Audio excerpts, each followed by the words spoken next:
na dúvida para o réu, aqui vira em dúvida pau no réu. Essa é outra crítica que se faz. Enfim, a base de todas essas críticas, elas estão vinculadas, estão ligadas ao erro judicial. E aí nós nos perguntamos, é mito ou é fato? Não se tem uma estatística, isso é verdade, não se tem uma estatística que diga que o Tribunal Popular julga mais, erra mais ou erra menos que o juiz rogado. Agora, nós temos um fato histórico. O maior erro da história do judiciário ocorreu quando desrespeitaram uma decisão do Tribunal do Júri. Era o caso dos irmãos Naves. Os irmãos foram acusados de homicídio, foram ao julgamento submetidos ao Tribunal do Júri, foram absolvidos. O Tribunal de Minas Gerais anulou. Novo julgamento, absolvido. O Tribunal anulou novamente. Na terceira vez, o Tribunal não tinha como mandar novo julgamento, mas ele, naquela ocasião, ele podia modificar o veredito, que condenou os dois. 20 e poucos anos.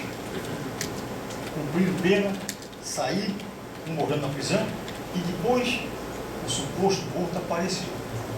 Por isso que passou-se a exigir, depois, através de uma modificação legislativa, porque a materialidade, a prova, o exame de corpo de delito, ou seja, o cadáver. É claro que em determinadas situações essa prova ela pode ser suprida, por exemplo, por questões testemunhais. Vocês viram agora o caso do Bruno? Não pode condenar porque não tem corpo. Não é assim. Não é bem assim. Em determinadas situações admite-se a condenação sem o cadáver. Por exemplo, tu vê uma briga, os rapazes estão brigando e o cara pega e empurra outro penhasco, ou uma correnteza e morre. Desaparece.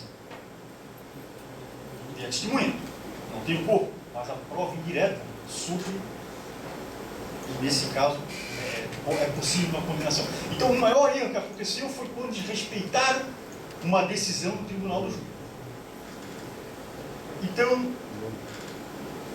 essas são as críticas que, a meu ver, não têm uma base sólida e que são feitas em face do Tribunal do Júri, que tem uma previsão constitucional para julgar o quê? Os crimes dolosos contra a vida. Homicídio, participação em suicídio, infanticídio, aborto e genocídio. Por que esses casos é delegado ao Tribunal Popular? Porque esses casos eles têm uma etiqueta. Eles têm, na maioria das vezes, uma característica peculiar. Eles são regidos por momentos e circunstâncias. Lembram daquele filme do Perfume de Mulher? O Al Pacino entra no salão, está tocando tango, por uma cabeça, não sei cantar, estão tocando tango e ele chega, interpreta o cego, está com um amigo, e ele quer fazer que o amigo dele saia com a menina que está sentada. O rapaz é muito envergonhado, ele diz, não, peraí que foi. E ele se aproxima da moça para fazer amizade com ela, apresentar para o amigo dele. E ele chegou assim, o que você está fazendo? Eu estou esperando meu namorado. Quando é que ele chega? Qualquer momento. Qualquer momento, muda-se uma vida. Vamos dançar? E ele pega na mão dela, e ele sai e vão dançando, e a qualquer momento se muda uma vida. Isso é para mim o que significa essa questão de momento e circunstância. Eu sei, você, meu amigo, posso esquecer meu cronômetro aqui, que tu não vai disfarçar e botar no bolso. Você não vai roubar. A maioria aqui não vai roubar, mas ninguém pode dizer, não vou matar. Porque às vezes a circunstância faz com que a gente acabe escrevendo a nossa biografia com as tintas do sangue do nosso irmão. É aquele famoso de um branco. É claro que tem exceção. O homicida, por exemplo, motivação patrimonial, homicídio mercenário. Mas o crime passional, por exemplo. Então, nesses casos, a reincidência é muito menor do que em determinados outros crimes, como a pedofilia. Isso aí não tem jeito. Um pedófilo não tem jeito. Ele pode cumprir 10 anos, 20 anos, ele vai sair dali e vai fazer igual. Não tem jeito. Aliás, é um dos crimes que eu tenho dificuldade em atuar. Eu não tenho liberdade de espírito para defender o pedófilo. Eu não tenho. Já defendi tudo na minha vida, mas pedófilo eu não consigo. Já atuei em casos em que eu sabia que o cara estava sendo acusado injustamente. Porque hoje, infelizmente, tem estatísticas que dizem que 70% dessas acusações são patrocinadas, às vezes, pela mãe, por tendo em vista o naufrágio da vida conjugal. É o que se chama alienação parental, que hoje, inclusive, é objeto de lei. Ou seja, o menor é programado por um dos genitores para acusar o outro. Então, em casos excepcionais, eu atuo.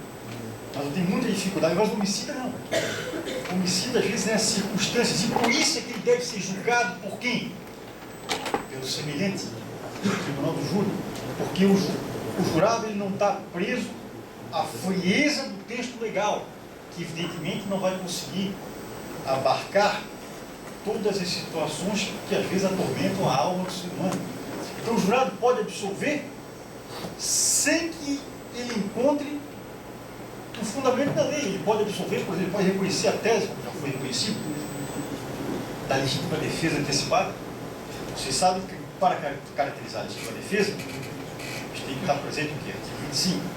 Uma agressão, essa agressão tem que ser atual ou iminente, tem que ter uma reação proporcional.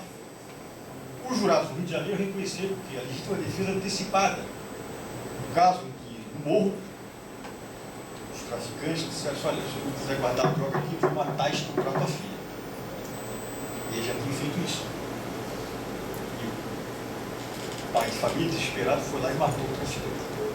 É claro que se nós formos olhar, se o juiz for olhar friamente, ele não consegue absolver com legítima defesa. Mas o jurado reconheceu e absolveu. Por quê? Porque o julgamento é de consciência. O jurado geralmente se pergunta: como é que eu, naquela situação, reagiria? Então, são por esses aspectos que eu sou a favor do tribunal do júri. E de mais, não adianta ficar discutindo motivos para abolir o tribunal do júri, porque é uma causa ética. Não tem como abolir. Pode modificar o procedimento, como foi modificado agora, suprimir os libelos, simplificar os seus quesitos, mas não tem como abolir. Pode alargar a competência, porque nós temos a competência mínima de crimes dolosos contra a vida, mas existem projetos tramitando para, por exemplo, crimes ambientais, crimes políticos. O Collor, quando foi absolvido, uma questão processual, a inépcia da denúncia. Está comprovada a corrupção, mas o promotor, a denúncia dele foi inépcia. Não foi de acordo com o artigo 41 do Código de Processo Penal. Os ministros absolveram. Será que o tribunal do júri absolveria? Então, existem projetos tramitando para alargar a competência do tribunal do júri. De modo que não adianta discutir a abolição da instituição. O que deve ser feito agora são os advogados, os criadores do direito, as pessoas que militam na área criminal, se adaptar, estudar e se preparar para atuar no plenário. E quais seriam os cuidados que a pessoa, que o advogado, eu falo advogado, de forma geral, deve ter? A primeira, quando vai redigir as alegações finais. Vocês vejam que quando vocês vão redigir uma alegação final, o juiz ele vai fazer o quê? Na dúvida, ele absolve. No tribunal do júri, não. No processo do júri, na dúvida, ele faz o quê? Manda para o júri. Em dúbio para a sociedade. Porque os jurados que são o juiz natural da causa. Então, quem tem que julgar na dúvida não é o juiz, é o tribunal do júri. Então, vale a pena abrir as teses já nas alegações finais, sabendo que o juiz vai mandar para o júri? Depende. Tem juízes que interpretam esse preceito de uma forma um pouco diferente. Ele se pergunta, ele vê a pronúncia como um filtro. Se eu fosse julgar, eu absolveria? Se eu absolveria, eu vou absolver mesmo. Se não, eu vou mandar para o júri. Então, dependendo do juiz, até vale a pena o advogado demonstrar que naquele caso não é caso de pronúncia, que é caso de absolução sumária. Dependendo do juiz, não. Só que, embora ele tenha até autores que admitem que ele não apresenta a alegação final. Só que se ele optar por isso, por não apresentar a alegação final, às vezes ele perde a oportunidade também de sugerir algum tipo de prova, ou querer. Então, vou apresentar a alegação final, não vou apresentar, vou abrir as minhas teses ou não vou. Se eu apresentar e o juiz pronunciar, recorro ou não recorro? A primeira coisa que ele tem que fazer é examinar a sentença de pronúncia. Porque às vezes o juiz na sentença de pronúncia, na verdade, ele escreve verdadeiro libelo. É o que nós temos, que a gente observa, é o excesso de linguagem. O juiz não pode dizer, aqui não é legítima defesa porque ele agiu com excesso. Não.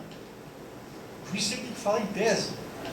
Porque quem vai dizer se tem legítima defesa ou não é o jurado. Então o juiz tem que ter uma certa parcimônia quando ele vai redigir uma sentença de pronúncia. Porque senão o advogado recorre e anula a sentença de pronúncia.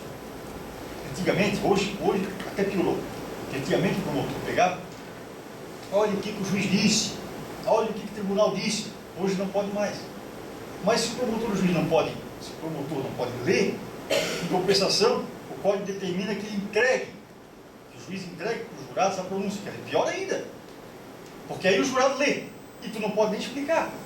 Porque na pronúncia, e também, aqui é uma via de mão dupla, porque o advogado também se fazia, como se diz, a malandragem. Olha o que o juiz disse aqui, ó, mandou para vocês só por causa da dúvida. Na dúvida ele mandou para... Então o advogado também usava aquele trocadilho, aquele jogo de palavra, para induzir o jurado. Mas hoje não pode mais fazer referência à pronúncia, nem ao acordo. O que piorou, porque às vezes se o acordo está meio ruim para a defesa, o advogado não tem como explicar, sob pena de nulidade.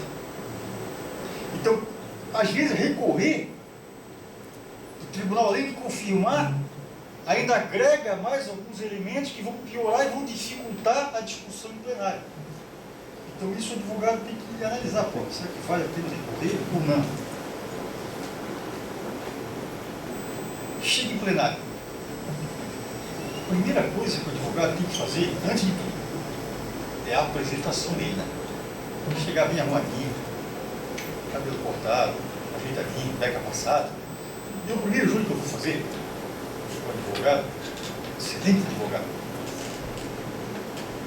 vou fazer uma comarca, uma comarca interior de Iguaçu. O júri era 1h. 11 horas eu já estava pronto a agoniar. Nem almocei, meio-dia eu estava na frente de fora. E deu marcou 11h30, meio-dia eu já estava lá agoniado, nada dele chegar, 12h30, 1h, nada. Daqui a pouco eu vejo, que conhece Forte de Iguaçu, sabe? Tem a praça. Olha, está vindo ele empurrando o carro que tinha quebrado. O carro do outro tinha quebrado. E aí, meu Deus. Aí eu fui lá, vamos. Chegou na frente do fórum, todo suado, descabelado. A beca toda lambuzada. Aí eu olhei assim, fulano, caiu, botou na tua camisa, pegou o grampeador, grampeou a camisa. Um baita do advogado inteligentíssimo, para analisar a prova, para saber perguntar, porque o advogado, muitos processos, às vezes o cliente pega 6 anos, 8 anos. Eu peguei um caso que o cara foi condenado há 8 anos, 6 anos realmente era dele, 2 era do advogado que arrumou para ele, porque juntou documento não lia. Era um caso de estupro, e o advogado na época estava muito forte a questão do crime hediondo, que não cabia liberdade provisória. Hoje já se discute, crime hediondo impede a liberdade provisória, porque se analisa preventivo, mas na época, só mais de 15 anos atrás, estava recém-promulgado, lei de crimes hediondos, não cabia liberdade provisória. O advogado fala, não, ele merece a liberdade provisória, é casado, tem filhos, juntou a documentação, só que isso agrava a pena em crimes sexuais. Quer dizer, por aquela situação, por aquela documentação, o advogado juntou o cara com 2 ainda mais. É claro que o recurso eu consegui tirar, porque o juiz que não estava narrado na denúncia, e o juiz também não pode condenar além daquilo que o promotor pede. Mas até isso acontece. Mas esse advogado era um bom advogado, só que não foi adiante na carreira porque se apresenta mal vestido, não passa confiança para o cliente, não passa credibilidade para o juiz, o cara não tem postura. Outro dia tive uma audiência, o advogado sentou todo raiva do advogado, aí o juiz perguntou se eu sei direito.